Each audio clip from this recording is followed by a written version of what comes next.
dalam channel saya Ngobras Bibir. Jangan lupa disaprek. Jangan lupa komen, like yang banyak, ya kan? Jangan lupa tuh penenganin chat, oke? Sebelum kita lanjut, saya mau kenalan dulu nih. Sebelah saya ada Ustadz Munir. Halo, Ya. Assalamualaikum Pak Ustadz. Waalaikumsalam warahmatullahi wabarakatuh. Alhamdulillah, kabar baik. Pak Umar sendiri gimana kabarnya? Alhamdulillah Pak Ustadz, baik banget. Alhamdulillah, Pak Ustadz. syukur alhamdulillah. Ya. Kalau di Ya. rumah nih, ngapain aja Pak Ustadz? Kegiatan sehari-hari saya lumayan full. Oh. Alhamdulillah. Pagi sampai sore biasa jualan cari nafkah. Malam iya. Kalau malam alhamdulillah saya ngajar anak-anak di musola ini. Alhamdulillah. Tiap malam itu Pak Ustadz? Kecuali malam Minggu Pacaran itu? sama malam Jumat pacaran dengan Al-Qur'an. Alhamdulillahirabbil alamin. Anak berapa Ustadz? Anak alhamdulillah baru 3 Pak Umar. Baru 3? Baru 3. Istri 3 juga? Baru 1. Alhamdulillah sudah 1. Kirain Pak Ustadz istrinya 3, anaknya 1 kirain. Cukup 1 Pak Umar. Alhamdulillah. Sama saya anak 1, anak 2, istri 2. Salah. Alhamdulillah. Nih, saya kesini pengen ini Pak Ustadz, belajar Pak Ustadz. Boleh Pak Ustadz? Alhamdulillah boleh. Belajar tidak ada batasan waktu. Biar Pak Umar udah tua juga insya Allah boleh. Alhamdulillah. Ini sih saya juga pernah dengar Pak Ustadz, kadang ada yang umurnya udah tua masih ada yang kuliah kadang-kadang. Iya. Ya. Tapi kalau yang udah tua masih SD saya bingung Pak Ustadz, tiga. Bahkan saya sendiri sejak tahun 2008 saya ke Bekasi. Nah itu saya langsung privat, rata-rata itu nenek-nenek sama bapak-bapak itu dari Iqra, masih A, Ba, Ta, Sa. Alhamdulillah masih mau belajar. Nggak ada rasa gengsi. Mungkin kalau datang ke musola, ke majelis taklim mungkin dia nggak rasa gengsi. Tapi alhamdulillah dia manggil saya ke rumah dan saya ajarin. Alhamdulillah sampai kena Al-Qur'an, sampai bisa. Nah, ini pas banget nih Pak Ustadz. Saya sih Iya. mau pengen nanya tuh keutamaan ilmu itu buat apa sebenarnya Pak Ustadz? Keutamaan ilmu banyak. Terutama di dalam hadis riwayat Imam Muslim. Nah, yang berbunyi man salaka tariqan yaltamisu fihi ilma sahalallahu laka tariqan ilal jannah. Yang artinya barang siapa yang berjalan menuju thalabul ilmi atau menempuh suatu jalan untuk mencari ilmu, maka akan dimudahkan baginya jalan menuju surga. Jadi ketika kita berjalan nih mau ke musola, apa ke rumah ustadz, ke majelis taklim dengan tujuan mencari ilmu, itu sama aja kita berjalan menuju surga. Sama aja naik mobil menuju surga. Itu Pak Umar. Berarti kalau ke sekolah juga sama tuh? Sama juga mencari ilmu. Mencari ilmu? Iya, yang penting niat. Iya. Kecuali tergantung ilmunya ilmu apa gitu ya. Karena kan orang Iya. itu kan ada ilmu yang nggak jelas. Kalau ilmu yang nggak jelas, ilmu tentang maksiat, itu sama aja menuju jalan menuju neraka. Naudzubillahi min dzalik. Terus yang kedua, keutamaan ilmu, Allah akan meninggikan derajat baik di dunia maupun di akhirat nanti. Nah, iya, di dalam surah Al-Mujadalah Allah berfirman, yarfa'illahu alladhina amanu minkum walladhina utul ilma darajah. Yang artinya Allah akan meninggikan derajat orang-orang yang beriman di antara kamu dan orang-orang yang diberi ilmu dengan beberapa derajat.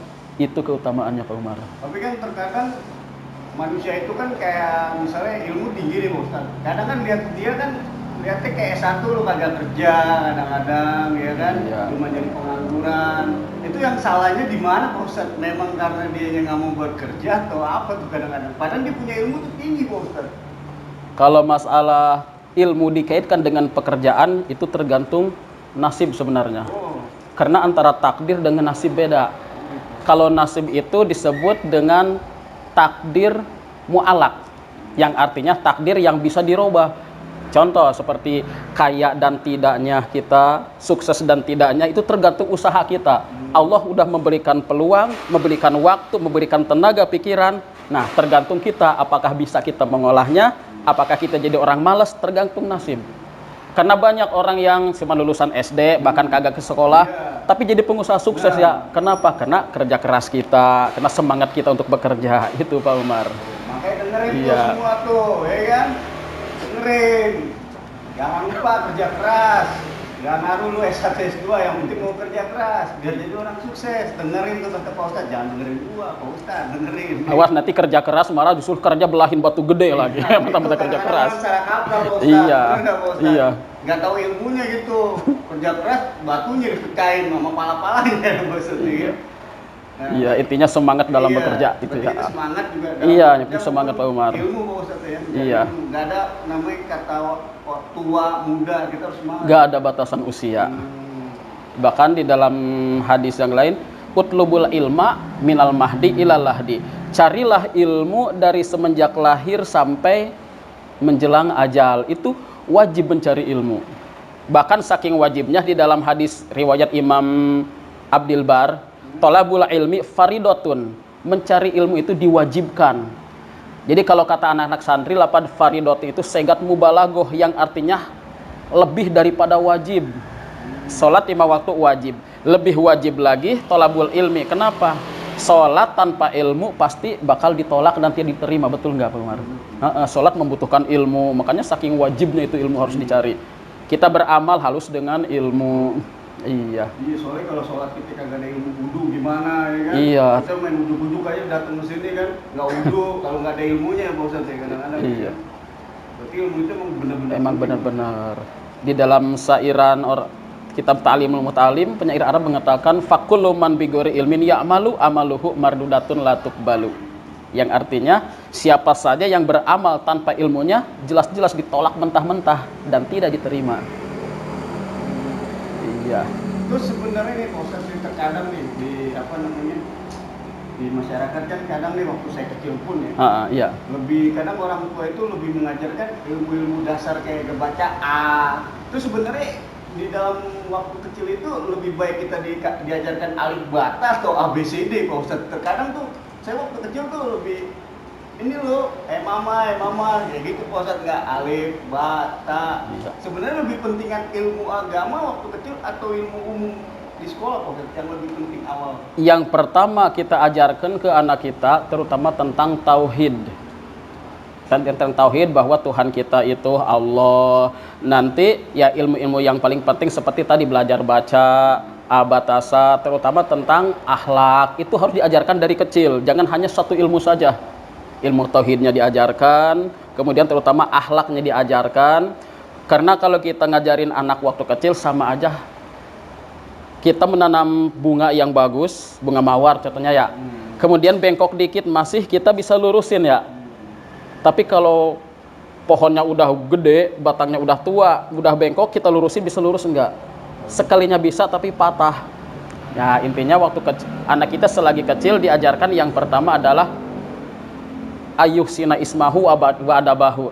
Adab itu yang paling utama, adab kesopanan. Karena di dalam hadis juga dijelaskan pertama kali yang harus kita ajarkan tentang adab. Hakul waladi ala walidihi ayuhsina ismahu adabahu. Hak seorang anak wajib terhadap orang tua yang pertama memberikan nama yang baik. Kemudian wa adabahu dan adabnya yang baik. Kemudian kita ajarkan ilmu-ilmu yang lainnya itu. Iya sih, yang nanya nih tentang ilmu itu terbagi berapa sih? Kalau di dalam Islam itu sendiri ada berapa ilmu sebenarnya? Ilmu kalau kita hitung satu persatu tidak bakal kehitung. Bahkan seandainya seluruh pohon yang ada di alam dunia, kemudian lautan menjadi tintanya dicelupkan untuk menulis tentang ilmu-ilmu Allah, kalimat-kalimat Allah, tidak bakal ketemu. Saking banyaknya ilmu. Tapi kalau dibikin simpel, ilmu terbagi dua Pak Umar. Yang kedua ilmu nazori, yang ke satu ilmu nazori, yang kedua ilmu doruri.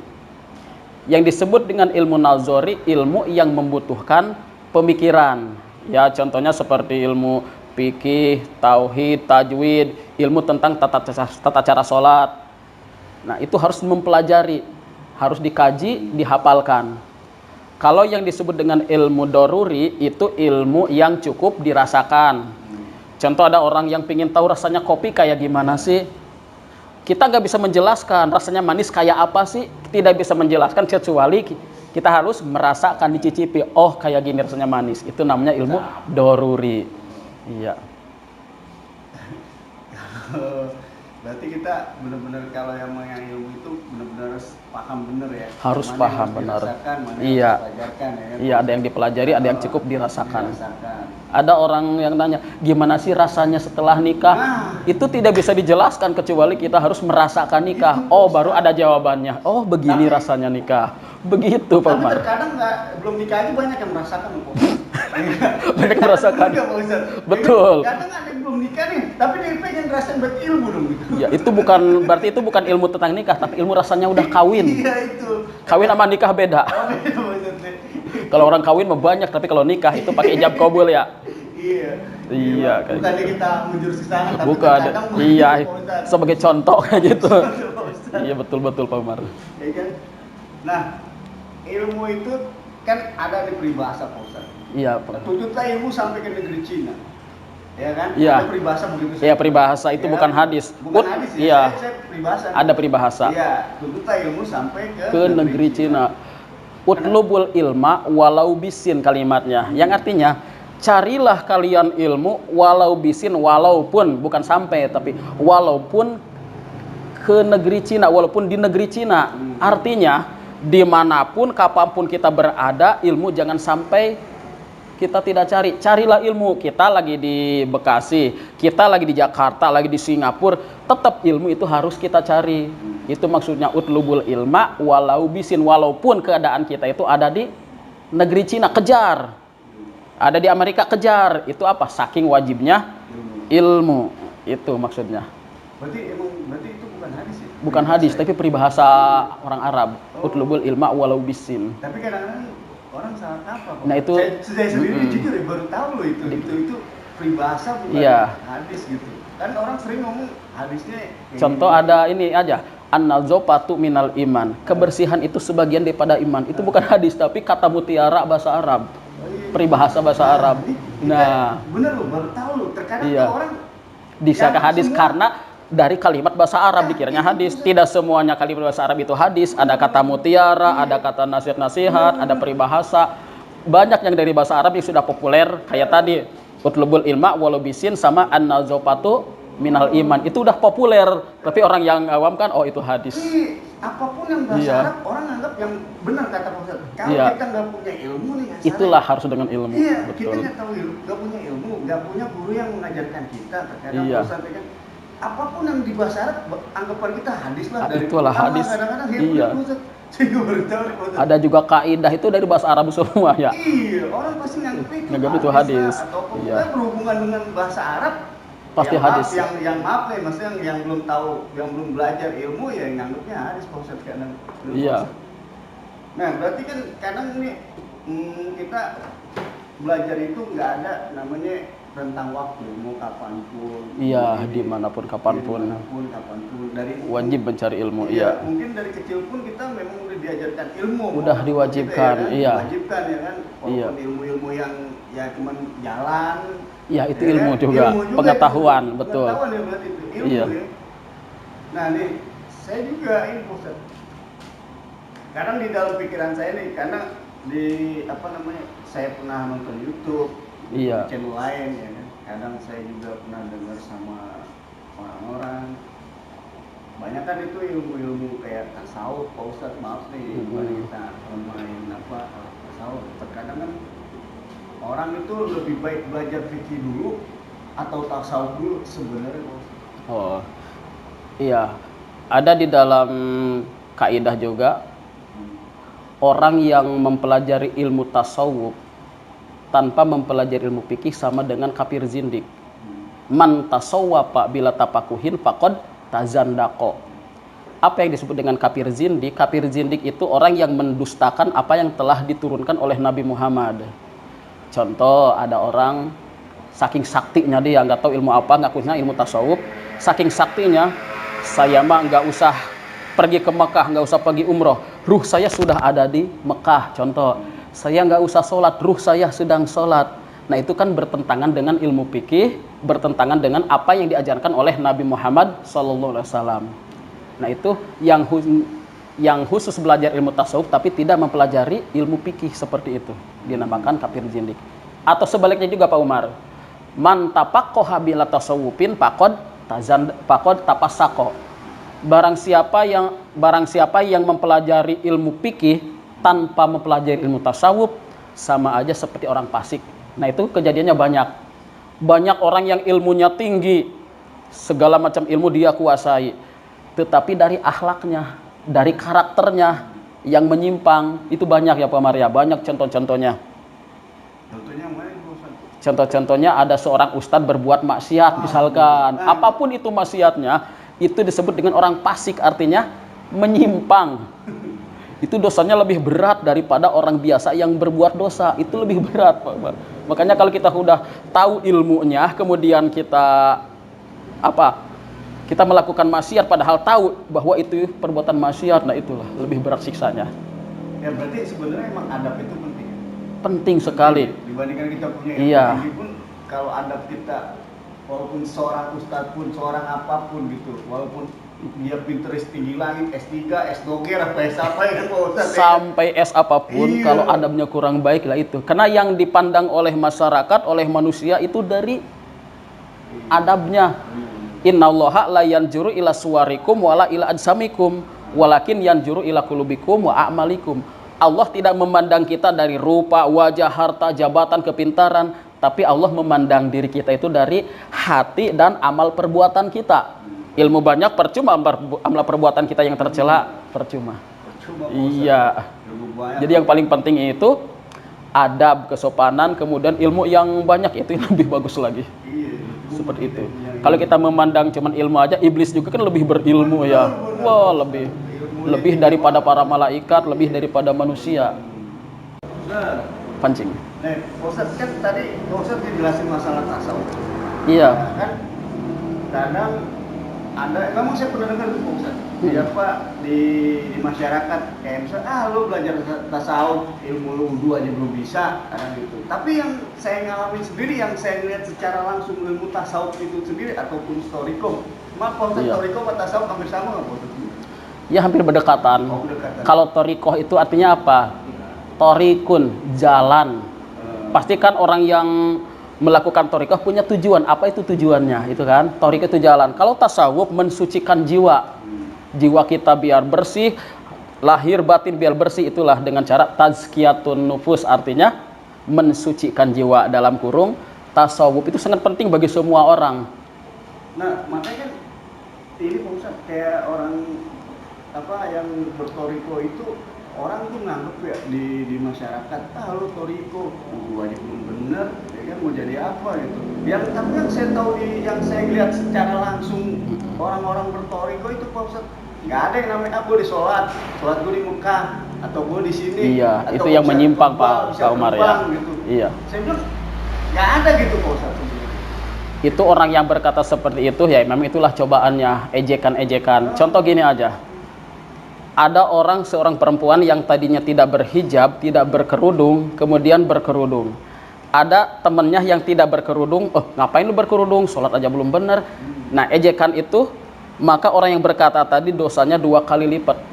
Yang pertama dosa mengejek, yang kedua dosa tidak memakainya. Ada juga orang yang mengejek orang yang ibadah, ngapain lu sholat? Katanya misalkan, ngapain lu sholat? Kedekat dia kagak sholat. Nah, itu dua kali lipat dosanya. Itu ejek-ejekan, itu cobaan, ya udah biasa. Iya, memang kadang orang begitu Pak.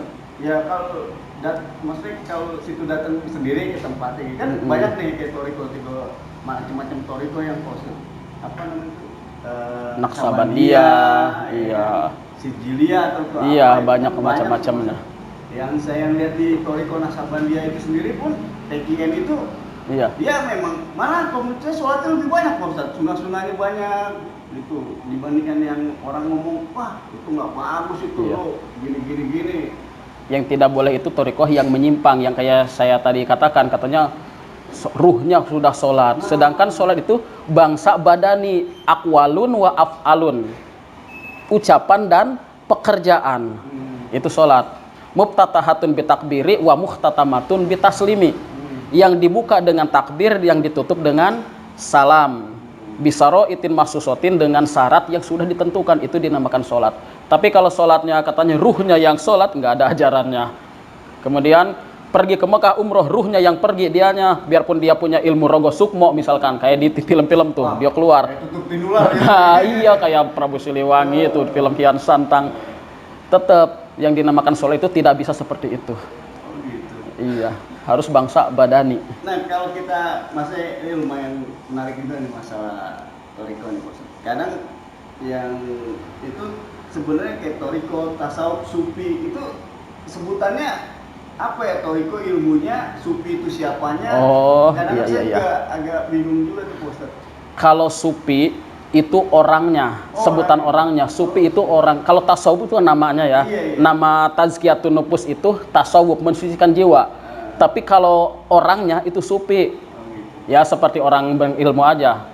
Ulama, alimun, orang yang berilmu. Kalau ilmun itu nama ilmu, tapi kalau alimun orang yang berilmu. Contoh seperti itu. Ada mu'alim berarti orang yang banyak ilmunya. Ulama lebih banyak ilmunya. Kalau ilmun itu kan ilmu. Sama kayak tasawuf juga. Tasawuf itu namanya. Nah, ini juga kan ya hampir rata-rata nih Pak Ustadz. Iya. Maksudnya hampir rata-rata kalau kita kayak apa sih namanya tawasul apa tuh. Ya kadang-kadang Iya. apa namanya? Menyebutkan Syekh Abdul Qadir Jailani. Ini saya mau nanya Syekh Abdul Qadir Jailani itu sendiri apa gitu Pak Ustadz? Syekh Abdul Qadir Jailani itu waliullah. Oh, maksudnya dia kan katanya apa ya? Rajanya para wali kalau nggak Iya, salah ya Pak Ustadz. iya. Rajanya para wali katanya. Oh, gitu ya. Yang ada di Baghdad ya, di kota Baghdad. Iya. Itu tuh Sering disebutan di itu ya, di tawasul. Tawasul, Kadang-kadang di ratib. Di ratib. Sering disebut-sebutkan.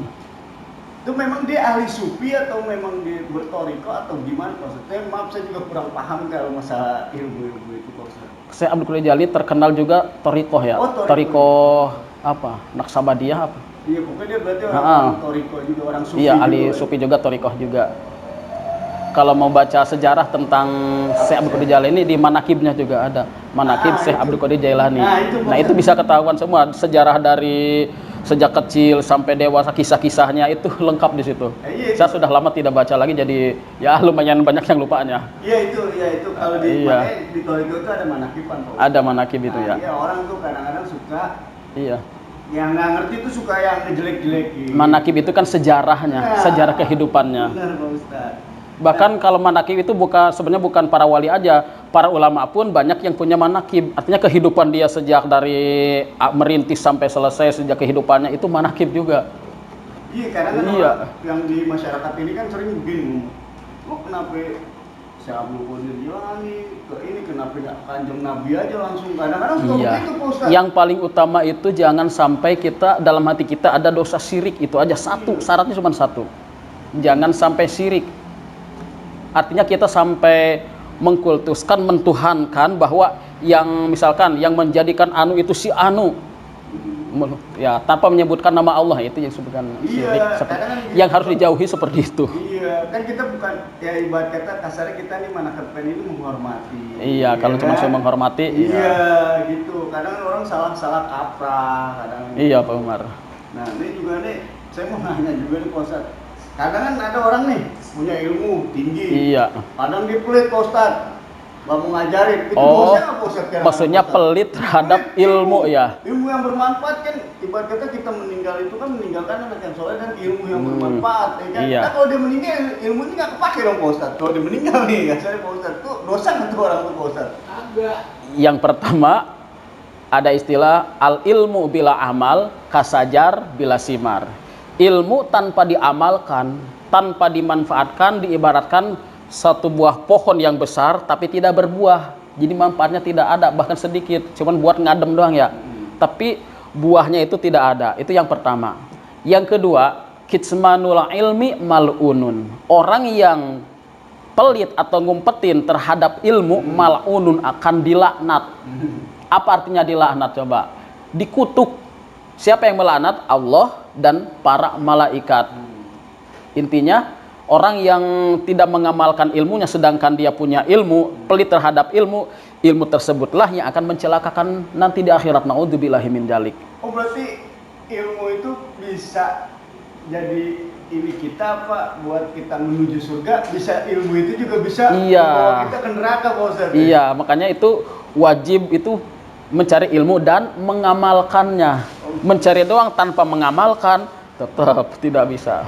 Tapi kan terkadang Iya. orang punya ilmu ngomong mahal, untuk belajar mahal tuh. Gua kadang-kadang begitu Pak Ustadz. Kalau ilmunya ilmu tentang keduniaan itu wajar, tapi wajar. kalau ilmu tentang akhirat itu nggak boleh. Oh nggak boleh. Contoh ada orang, Ustadz tolong ajarin saya ngaji, tapi harus beri sekian ya karena saya pesantren mahal, biayanya mahal. Nah itu dia bisa. Kadang begitu Pak Ustadz, biasanya keluar. Iya tapi nggak boleh kayak gitu, tidak boleh kayak gitu. Pak Ustadz, ini saya mau nanya lagi nih. Iya. Kan orang kadang-kadang lo harus ikhlas menerima sesuatu hal. Kadang-kadang tapi kan susah Pak Ustadz buat terima ikhlas itu. Sebenarnya ilmu ikhlas itu apa sih? Ikhlas itu sendiri apa sih Pak Ustadz? Dalam pengertian Islamnya Pak Ustadz? Iya Pak Umar, banyak orang yang bilang ikhlas itu susah ya. Ilmu ikhlas itu susah, sebenarnya gampang sih, nggak ada yang susah. Ikhlas itu artinya kalau bahasa kita merelakan.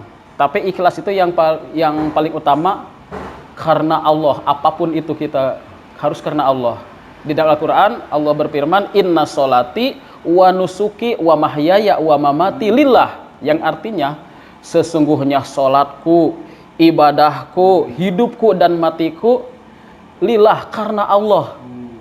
Jadi yang disebutkan dengan ikhlas itu karena Allah, apapun itu perbuatannya. Kalau sudah kita karena Allah, maka tidak ada hal yang lain kecuali karena Allah. Contoh, kita sodako aja yang paling gampang ya. Kita memberikan sesuatu kepada fakir miskin, hati kita tidak pingin dilihat orang, tidak pingin didengar orang, ya, bukan karena arah-arah yang lain, itu yang dinamakan ikhlas. Ikhlas menerima cobaan pun sama. Kita diberikan ujian oleh Allah, cobaan yang besar.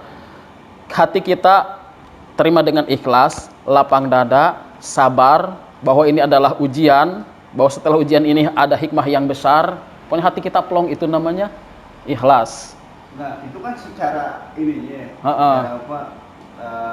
Artinya Pak. Iya. Tapi melaksanakan supaya kita ikhlas kalau ada musibah, apakah kita harus lebih banyakin tahajudnya atau kita lebih banyakin sodakonya atau sholat sunnahnya?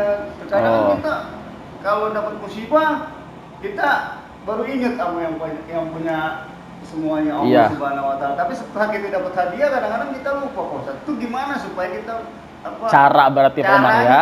Caranya, kalau itu kan tadi ilmu ikhlas ya, tentang teorinya, tapi cara melakukan biar hati kita itu ikhlas. Iya, itu Pak Ustaz. Yang pertama yaitu hati kita yakinkan, harus meyakinkan bahwa kita itu dari Allah dan akan kembali kepada Allah. Dengan cara yakin ini nanti timbul ada rasa ikhlas. Contoh barang kita hilang ya, naudzubillah. Ada barang kita yang hilang, itu kita susah mengikhlaskannya. Apakah itu dirampok, apakah dipaling, dicolong, pasti susah ya. Pasti. Tapi kalau kita yakin bahwa benda ini adalah milik Allah, diberikan kepada kita hanya amanat, kemudian Allah mencabutnya kembali. Dalam hati kita, ya itu pasti, itulah cara yang pertama. Yang kedua, perbanyak berzikir kepada Allah. Dengan cara beristighfar, bersolawat, hati kita akan tenang. Kenapa harus dibantu dengan istighfar? Karena ketika kita datang musibah, itu setan itu benar-benar menggodanya luar biasa. Amarahnya ada apa? Itulah yang bikin kita emosi, itu amarah yang tinggi. Maka disitulah lebih baik kita ambil wudhu, kemudian istighfar. Habis istighfar, yakinkan yang tadi saya sebutkan bahwa ini adalah milik Allah, pasti akan akan diambil oleh Allah, dan pasti ada hikmah yang lebih besar lagi. Itulah caranya seperti itu. Memang disebut sulit ya, agak sulit, tapi gampang ya memang gampang. Iya, tergantung kita. Kita sebagai manusia biasa nih Pak Ustaz, iya, ya kan? Kita terkadang kan suka lalai, suka marah-marah dengan cobaan. Iya, ya kan? Itu manusiawi Pak Umar, semuanya kayak gitu. Ya kan? Iya. Lupa gitu kan. Kadang kalau kita berpikir lagi kan, semua apapun yang kita kerjakan pasti ada balasannya Pak Ustaz. Iya, Kadang betul. Ya kan? Betul Pak Umar. Kadang ya kita udah istighfar salah, udah ini salah. Kadang-kadang karena mungkin ya. Iya. Ikhlas itu karena kita bukan mengharapkan keridhaan Allah kali. Jadi apa ya, kita udah begini salah karena kita belum yakin. Benar nggak Pak Ustadz ya kan?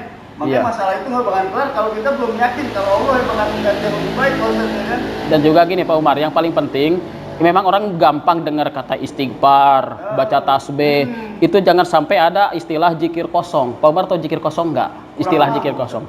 Zikir kosong itu ada orang yang kaget bilang astagfirullahaladzim, itu bukan tujuan dia mohon ampun, tapi memang sudah refleks, Bil. Zikirnya itu zikir refleks, bukan zikir mengingat Allah, itu namanya zikir kosong.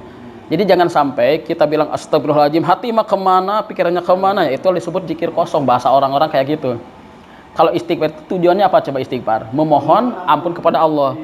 Mulut mengucapkan astagfirullahaladzim, hati kita itu sama mengucap juga, ya Allah ampunilah dosaku, ya Allah tenangkanlah hatiku, gitu. Jangan sampai ada zikir kosong. Ya coba orang kaya kan astagfirullahaladzim. Nah itu kan bukan mengingat Allah, tapi memang mulutnya itu refleks mengucapkan itu. Mending sih kalau seperti itu kadang menyebutkan barang orang. Iya. Atau orang orang ketakutan misalkan kaget ngelihat, ngelihat hantu misalkan langsung Allahu Akbar. Itu bukan, tapi itu zikir kosong karena kaget, karena takut. Nah, iya, tapi kalau dalam hati mengingat Allah khusyuk, astagfirullahaladzim, itulah. Iya benar ya. Kalau misalnya masalah zikir itu sebenarnya bukan di mulut saja, tapi hati dan mulut itu harus hati di hati. Di hati maksudnya. Iya, itu yang membuahkan ala bidzikrillah tatmainnul qulub. Yang artinya berzikirlah kalian maka akan menenangkan hati. Itu caranya. Tapi kalau cuman astagfirullahaladzim, kemudian hati kita kemana-mana, gimana mau tenang? Masih gitu-gitu aja kan? Tapi kalau dari hati kita zikirnya, lama-lama kita pasti Allah memberikan sakinah, memberikan ketenangan, ada cahaya hidayah dalam hati kita. Itulah kalau zikir dengan, itulah pentingnya ilmu tadi ya. Semuanya membutuhkan ilmu, zikir membutuhkan ilmu ya, seperti itu. Kadang-kadang kita, ya namanya manusia ya kan, kurang paham, kurang mau belajar kadang-kadang ya kan. Cuma ikut-ikutan orang, kita zikir aja di maaf kata, kadang-kadang ada di itu pengen kaya, zikir sekian, ini salawat sekian. Tapi kalau dia nggak tahu ilmu ataupun caranya, ya sama aja, berarti zikir kosong. Zikir kosong namanya, bukan karena Allah tapi pingin kaya, misalkan bahkan pingin kebal juga ada. Iya, bikin kebal, pingin ada buat apa pemikat jadi pelet istilahnya, itu ada juga. Dia baca istighfar, baca sholawat, tapi bukan sholawat karena pingin mendapatkan syafaat, tapi pingin punya anunya, itu yang salah di situ. Iya, karena apa ya, berarti bisa disalahgunakan juga. Itu ibaratnya salah gunakan namanya. Iya. Ya sama ya, mungkin kalau kita sholat pun datang ke masjid, kalau pikiran kita bukan karena Allah, karena pengen dilihat orang nih dari rumah atau kok ke masjid mulu tiap hari itu dia ria itu kok. Itu namanya ria. Ria itu pingin dilihat. Jadi Allah tidak akan memberikan balasan kebaikan kecuali balasannya apa yang dia harapkan di dunia. Contoh kita pingin dilihat orang, ya itulah balasan dari Allah, cuma dilihat doang. Mending kalau seperti itu, bahkan ria kan termasuk syirik kecil. Namanya syirik itu kan berdosa, ya itulah. Di dunia kita mendapatkan balasan seperti itu, cuma pingin dilihat orang, di akhiratnya nauzubillah dapat balasan juga. Itu balasan bagi orang yang ria. Kadang sih kita nggak tahu hati orang. Iya. Kadang sih orang kan apa ya? Kadang sholat di masjid lo. Ya kalau saya sih kadang berpikir, ya hati lo karena Allah atau karena pengen lihat orang di masjid. Ya kan memang bagus sih sholat di masjid itu emang bagus, emang dianjurkan untuk masjid Pak Ustaz. Kadang hati-hati orang kan. Iya. Mana tahu ya kan. Kita lihat Pemar di sini ada tulisannya di atas. Tuh, hadis riwayat Imam Muslim dari Ibnu Umar. Sholatul jamaati tabdulu sholatal fadhi bisab'i wa isrina darajah. Yang artinya sholat berjamaah lebih utama daripada sholat sendiri bisab'i wa isrina darajah, dengan perbedaannya 27 derajat. Jadi ibaratnya kalau kita sholat di rumah itu, kalau sholatnya diterima ya, kalau diterima sholatnya, kalau memang nggak cacat itu dapat satu bagian, dapat satu balasan. Kalau kita sholat di masjid, baik itu maupun itu ada sedikit cacat, kalau berjamaah, ya itulah tetap mendapatkan 27 derajat, biarpun Fatihah kita kurang fase. Contoh kita menjual ini, kacang panjang satu, yang satu lagi satu ikat. Kita menjual satu, bakal dibeli. Kalau bagus, ada yang beli, biarpun murah, tapi kan ada yang beli. Tapi kalau satu ikat, harganya kan mahal. Padahal di dalamnya ada yang sedikit busuk, ada yang bagus, ada yang kecil, yang besar. Itu harganya tetap ke bawah semua. Berjamaah pun demikian. Iya. Saya pernah bermimpi juga Pak Umar. Waktu bulan puasa sekitar 3 tahun yang lalu. Saya tumben-tumbenan subuh kesiangan Pak Umar. Jadi saya ngontraknya bukan di sini, tapi agak sebelah sonowan dikit. Karena habis masih daerah situ. masih habis sahur saya tuh ngantuk ketiduran. Ajan sampai kagak dengar, tapi dalam mimpinya saya mimpi berangkat ke masjid, mimpi ambil air wudhu, kemudian sholat di suatu lapangan, ada imam, suaranya merdu banget, kayak sholat subuh tapi dalam impiannya. Setelah sholat selesai, itu ceritanya imam itu membagikan sate, banyak bertusuk-tusuk, satu genggam sate. Semua jemaah dikasih sate oleh seorang imam. Giliran saya terakhir dikasih satu tusuk sate, yang lain satu genggam. Begitu saya bangun, astagfirullahaladzim, sudah jam 5, waktu itu subuh setengah 5. Akhirnya saya sholat sendiri. Akhirnya saya berpikir, oh iya berarti sholat berjamaah itu kan dapat pahalanya banyak, tapi sendirian cuma satu. Akhirnya saya sadar di situ. Subuh kesiangan, sholatnya akhirnya di mana? Biarpun di musola, kalau sendiri tetap aja hitungannya sholat sendiri. Nah itu pernah pengalaman saya seperti itu, Pak Umar. Iya, kerja bener-bener nyata. Ya mudah-mudahan jadi itibar buat kita sekalian bahwa sangat itulah pentingnya sholat berjamaah. Iya, hampir diunjukin sampai dikasih teguran juga seperti itu. Betul. Biarpun lewat mimpi juga itu teguran. Ya makanya orang tuh berbuat dosa tuh kalau nggak ditunjukin idenya kadang-kadang masih berbuat dosa aja Pak Ustadz, ya kan? Bener nggak? Iya. Kayak ini Pak Ustadz yang kata mau berbuat baik aja, sholat ketinggalan ada teguran ya. Ada teguran, tapi kadang-kadang orang yang berbuat dosa aja sampai tunggu ditegur baru ditobat kadang-kadang gitu Pak Ustadz, ya kan? Iya. Itu kejadian pas bulan puasa. Di bulan puasa. Saya sampai nyesal Pak Umar. Wah, kenapa tadi habis sahur sampai tidur lagi? Itu ternyata jam 5 baru bangun. Iya, Waktu itu saya belum nikah Pak Umar, gak ada yang bangunin. Oh gitu. Karena belum nikah waktu itu. Emang belum ada apa gimana? Waktu itu udah ada, cuman sama Allah belum dikasih, belum sah, belum dikasih. Itu, nah, nih kalau kita masalah sholat, Pak. Iya Pak Umar. Nah sholat ini kan kadang ada orang yang kesiangan subuh nih. Sebenarnya bisa nggak diganti di waktu yang jam 9 atau jam berapa atau di kodo atau gimana? Oh. Bisa nggak sih? Di dalam kitab Safinatun Najah dijelaskan yang menyebabkan sholat harus dikode itu ada dua perkara Pak Umar. Yang pertama an-nisyanu, lupa. Yang kedua an-naumu, tidur. Tapi tidurnya bukan tidur yang tidur ketiduran maksudnya Pak Umar. Subuh kesiangan, padahal kita nggak sengaja gitu ya. Nah itu namanya yang harus dikodo, artinya membayar kapanpun itu waktunya tapi dibayar. Subuh kita bangun jam 6, waktu subuh sudah habis. Kita boleh waktu itu juga mengkodo atau dikodo pas zuhur juga, yang penting dibayar. Yang kedua lupa. Kenapa? Karena mati lampu, nggak ada suara azan, kita nggak bawa alarm, nggak bawa HP, benar-benar lupa. Tahu-tahu ini udah jam 2, padahal udah zuhur tadi. Udah mau asar, udah habis kan waktu zuhur. Nah itu boleh dikodo. Tapi kalau yang kedua itu saya nggak yakin Pak Ustadz, emang males itu. Karena zaman sekarang beda sama zaman dulu ya. Iya, kalau zaman sekarang orang lupa. Orang bawa HP, suara azan di mana-mana.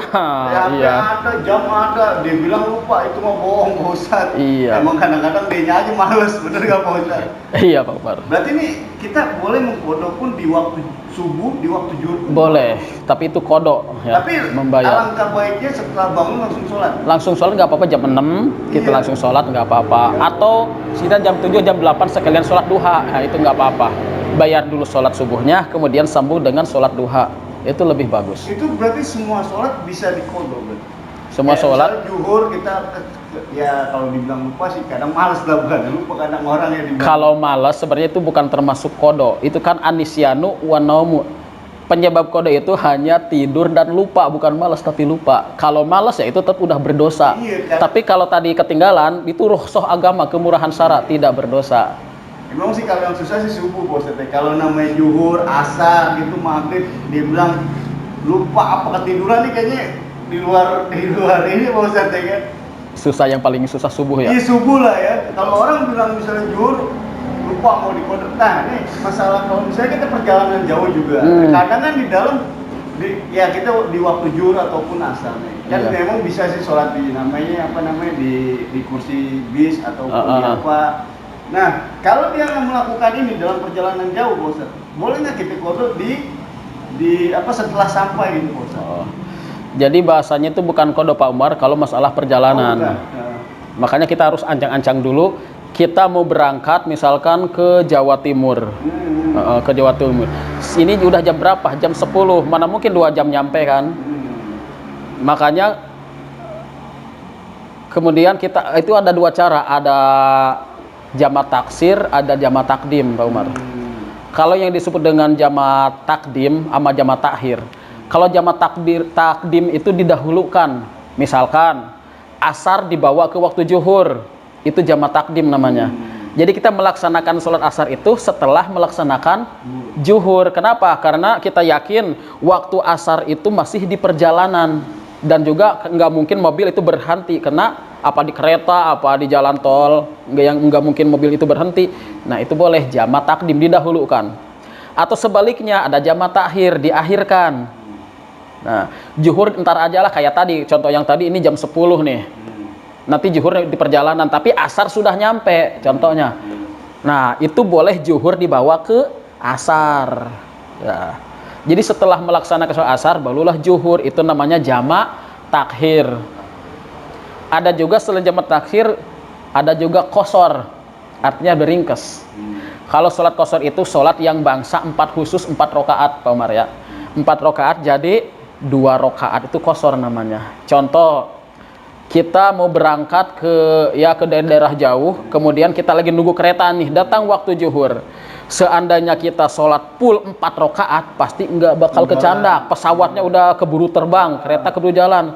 Tapi kalau 2 rakaat mesti keburu, lah itulah. Itu namanya qashar, usolli sunatal qasri zuhri. Jadi sebenarnya Allah itu pun di sini pun nggak, Islam itu nggak sulit proses. Betul, mudah. Ada rukhsah agama, Pak Umar. Artinya ada kemurahan syara. Ada apapun di masalah sholat, masalah yang lainnya, banyak kemurahan syara. Tidak dibikin sulit, insya Allah. Cuman kan orangnya aja pengen dipersingkat, bukan begitu Pak Ustaz? Iya betul ya kan? Pak. Orangnya aja pengen dipersingkat, 2 rakaat aja atau berapa ya? Iya, kalau disengaja itu nggak boleh. Sengaja pingin disingkat. Pingin sebentar misalkan, nggak bisa. Iya. Sebenarnya gitu. Tapi sebenarnya Allah sih sebenarnya kasih kemudahan, apapun ada kemudahan. Iya, ya begitu bab wudu, bab sholat ada kemudahan semua. Iya, cuman kitanya aja mau yang buru-buru Pak Ustaz. Iya. Ya kan kayak pengen buru. Halo teman-teman, sobat-sobat semua nih, jangan lupa nih subscribe lagi nih, ya kan ini udah acara akhir nih. Sebelum kita masukin acara akhir, kita pengen dengerin tausiah dari Pak Ustaz dulu nih. Kalau tausiah sih dari Pak Ustaz, kalau isi ntar gue beliin ya kan. Udah ya, assalamualaikum warahmatullahi wabarakatuh. Assalamualaikum warahmatullahi wabarakatuh. A'udzu billahi minasyaitonir rajim. Bismillahirrahmanirrahim. Alhamdulillahi rabbil alamin. Wa bihi nasta'inu ala umuri dunya waddin. Wassalatu wassalamu ala asrafil anbiya'i wal mursalin, sayyidina wa maulana Muhammadin wa ala alihi wa sahbihi ajma'in, amma ba'du.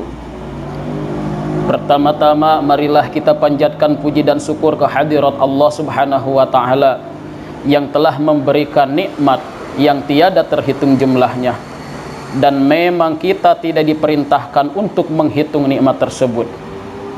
Seandainya kita menghitung nikmat Allah satu persatu, sampai kapanpun kita tidak akan bisa menghitung nikmat tersebut. Wa in ta'uddu ni'matallahi la tuhsuha. Nikmat Allah Subhanahu wa taala yang jarang disyukuri oleh kebanyakan manusia, yaitu nikmat yang sedikit dan sebentar. Contoh, ada orang yang mau bersin tapi kagak jadi. Padahal sudah siap-siap, mulut sudah mangap, sudah pasang kuda-kuda. Setelah beberapa detik bersinnya kagak jadi. Gimana rasanya? Makanya sekecil apapun nikmat harus disyukuri. Bersin biarpun sebentar, nikmatnya luar biasa. Tetapi kalau dari pagi sampai malam bersin terus-terusan, apakah itu dinamakan nikmat? Bukan, tapi itu penyakit. Teriring salawat salam semoga selalu tercurah limpahkan ke hadapan junjungan kita Nabiullah Muhammad sallallahu alaihi wasallam, dan juga kepada para keluarganya, para sahabat-sahabatnya, dan juga kepada kita selaku penganut agamanya yang sama-sama mengharapkan syafaatul uzma di yaumil akhir nanti. Hadirin rahimakumullah, kalau kita disuruh milih antara ilmu dan harta, Kira-kira kita pilih apa? Nabi Sulaiman alaihissalam disuruh milih oleh Allah Subhanahu wa taala antara ilmu dan harta. Nabi Sulaiman pilih ilmu. Sayyidina Ali radhiyallahu anhu ketika ditanya oleh kaum Khawarij tentang lebih utama mana antara ilmu dan harta, Sayyidina Ali menjawab, tentu lebih utama ilmu. Kalau kita menanam padi, sudah pasti berbagai macam rumput sudah mulai tumbuh, akan ikut tumbuh. Tapi kalau kita menanam rumput, sampai kapanpun padi tidak akan bisa numbuh. Artinya, kalau kita mencari harta dunia saja tanpa mencari ilmu, maka sampai kapanpun ilmu tidak akan bisa ngikut, ilmu tidak akan bisa menyertainya. Tapi kalau kita mencari ilmu, sudah pasti dunia pun bakal ikut kita. Itulah pentingnya ilmu. Karena segala macam ibadah apapun kita beramal, kalau tanpa dibarengi dengan ilmu, sudah pasti bakal ditolak dan tidak diterima. Sebagaimana penyair Arab mengatakan, fakullu man bighairi ilmin ya'malu amaluhu mardudatun la tuqbalu. Yang artinya, siapa saja yang beramal tanpa menggunakan ilmu, maka akan ditolak mentah-mentah dan tidak diterima. Kalau ada anak muda di sini yang pingin ngelamar kerja di perusahaan ternama, padahal belum pernah sekolah, belum bisa ngaji, belum bisa apa-apa, hanya pengangguran. Secara syariat kira-kira bakal diterima enggak? Pasti tidak bakal diterima, tidak bakal ditolak, pasti bakal ditolak. Apalagi ibadah kepada Allah Subhanahu wa taala seperti sholat, zakat, puasa, pergi haji, kalau tanpa dibarengi dengan ilmu, sudah pasti amal tersebut tidak diterima. Ada seorang pemuda yang nanya sama Pak Haji, "Assalamualaikum Pak Haji." "Waalaikumsalam." "Pak Haji, saya habis pasang nomor, boleh enggak itu Pak Haji?" Kata Pak Haji, "Haram, itu enggak boleh." "Tapi saya sudah tembus 2 miliar Pak Haji." Kata Pak Haji, "Alhamdulillahirabbil alamin." Wong edan dua-duanya. Kalau kita menginfakkan harta kita di jalan Allah, contoh untuk pembangunan masjid, musola, sarana umum dan yang lain sebagainya, kalau kita pakai dengan uang hasil judi, hasil perampokan, hasil barang-barang haram, apakah itu boleh? Itu sama saja dengan kita membangun masjid, airnya dari air kencing, semennya dicampur dengan kotoran manusia, apakah itu baik? Tentu itu akan menjadi jelek. Sebagaimana firman Allah di dalam surah Al-Baqarah, "Wala talbisul haqqo bil batili wa taqtumul haqqo wa antum ta'lamun." Yang artinya, janganlah engkau mencampur adukan antara yang hak dan yang batil sedangkan engkau mengetahuinya.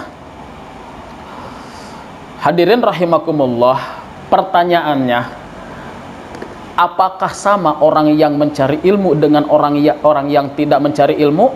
Apakah sama orang yang berilmu dan orang yang tidak berilmu? Tentu tidak sama. Qul hal yastawil ladina ya'lamuna wal ladina la ya'lamun. Yang artinya, katakanlah wahai Muhammad, apakah sama orang yang berilmu dan tidak berilmu? Jawabannya tidak sama. La yastawunna la fid dunya wala fil akhirah. Tidak sama baik di dunia maupun di akhirat. Kita bandingkan dengan orang tukang penjual batu. Sekitar tahun 2000-an saya pernah menjual batu kali ukuran besar buat fondasi. Harganya 60.000 ukuran 1 kubik. Dan ukuran 1 kubik itu kalau dilihat panjang kali lebar 1 meter, tingginya setengah meter, itu harganya 60.000 tahun 2000-an. Kita bandingkan dengan seorang dokter. Seorang dokter ahli mengangkat batu. Batu apa? Batu ginjal. Harganya puluhan juta bahkan sampai ratusan juta. Sama-sama tukang ambil batu. Kira-kira lebih besar mana hasilnya? Apakah tukang ngambil batu kali apa batu ginjal? Tentu tukang ngambil batu ginjal, seorang dokter. Apa yang membedakan? Yang membedakan adalah ilmu. Makanya orang yang berilmu itu hidup di dunia dia akan senang, hidup di akhirat akan mendapatkan derajat kemuliaan di sisi Allah Subhanahu wa taala. Hadirin rahimakumullah, Allah Subhanahu wa taala berfirman dalam Al-Qur'an, yarfa'illahu alladziina aamanu minkum walladziina utul ilma darajah, yang artinya Allah akan meninggikan derajat orang-orang yang beriman di antara kamu dan orang-orang yang diberikan ilmu dengan beberapa derajat. Hadirin rahimakumullah, makanya saya pesan kepada anak-anak muda, jauhilah pergaulan-pergaulan yang kurang pantas. Jauhilah miras, jauhilah narkoba, jauhilah perjudian, kecuali miras dan narkoba yang dihalalkan. Ah, masa Ustadz, memang ada yang dihalalkan? Ada. Apa itu Ustadz? Miras, mie dan beras, narkoba, nasi, rokok, bala-bala, itu halal, kecuali dari hasil nyolong. Nah, itu baru haram. Makanya mencari ilmu itu jangan menunggu hari tua. Kenapa? Karena di hari tua itu ingat banyak risikonya. Sekarang anak-anak muda mumpung masih kuat.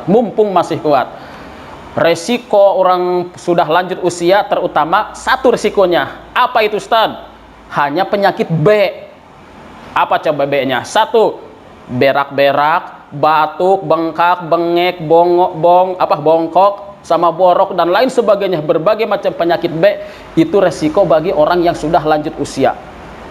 Belum lagi dari bentuk postur tubuhnya yang sudah berkurang, yang sudah lemah, mulai dari rambut botak, mata belek, hidung pesek, bibir ceplek, badan pendek, jalan kayak bebek. Banyak resiko kalau kita mencari ilmu di hari tua. Sedangkan kalau mencari ilmu di hari tua, kematian itu sudah semakin mendekat. Takut kagak keburu. Mumpung Allah masih ngasih kesempatan kepada kita yang masih muda. Seorang pemuda kalau pingin sukses, seorang pemuda kalau pingin maju di bidang apapun, hanya dengan dua perkara kuncinya, wahai anak muda. Hayatul fata wallahi bil ilmi wattuqa. Seorang pemuda akan hidup, seorang pemuda akan sukses kalau ditopang dengan dua perkara, yaitu ilmu dan takwa. Itu kunci sukses bagi anak muda. Dan ketika ada anak muda yang sukses, taat, rajin ibadah, itu akan menjadi kabar berita, akan menjadi berita hangat bagi penduduk langit. Siapa penduduk langit? Para malaikat akan menjadi heboh kalau ada anak muda yang rajin ibadah, anak muda yang berilmu. Kenapa? Karena kalau orang yang lanjut usia, orang tua yang rajin ibadah, banyak ilmu, itu wajar. Kenapa? Kematian sudah semakin mendekat. Makanya anak muda menjadi suatu kebanggaan kalau banyak ilmu dan menjadi pemuda yang bertakwa.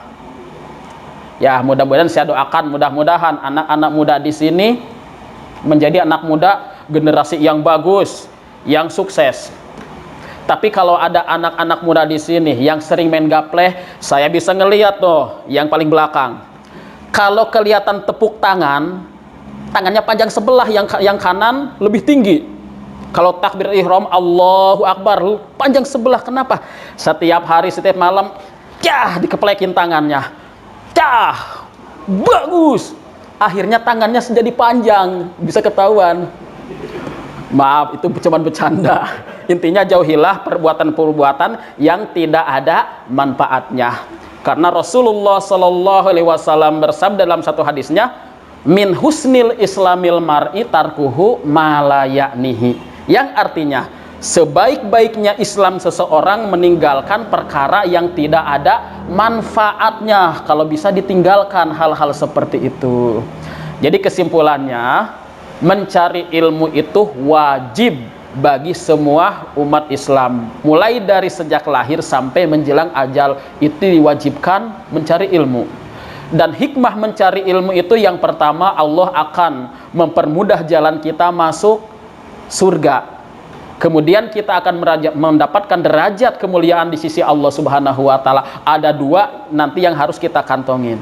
Sebagaimana firman Allah dalam surat Al-Mujadalah, yarfa'illahu alladzina amanu minkum walladzina utul ilma darajah. Yang artinya Allah akan meninggikan derajat orang-orang yang beriman di antara kamu dan orang-orang yang diberikan ilmu beberapa derajat. Mudah-mudahan kajian kita pada malam ini bermanfaat bagi kita semua dan kita mendapatkan hikmah untuk kita amalkan dalam kehidupan sehari-hari. Amin ya Allah ya rabbal alamin. Hadanallahu wa iyyakum ajma'in. Wabillahi taufiq wal hidayah. Wassalamualaikum warahmatullahi wabarakatuh.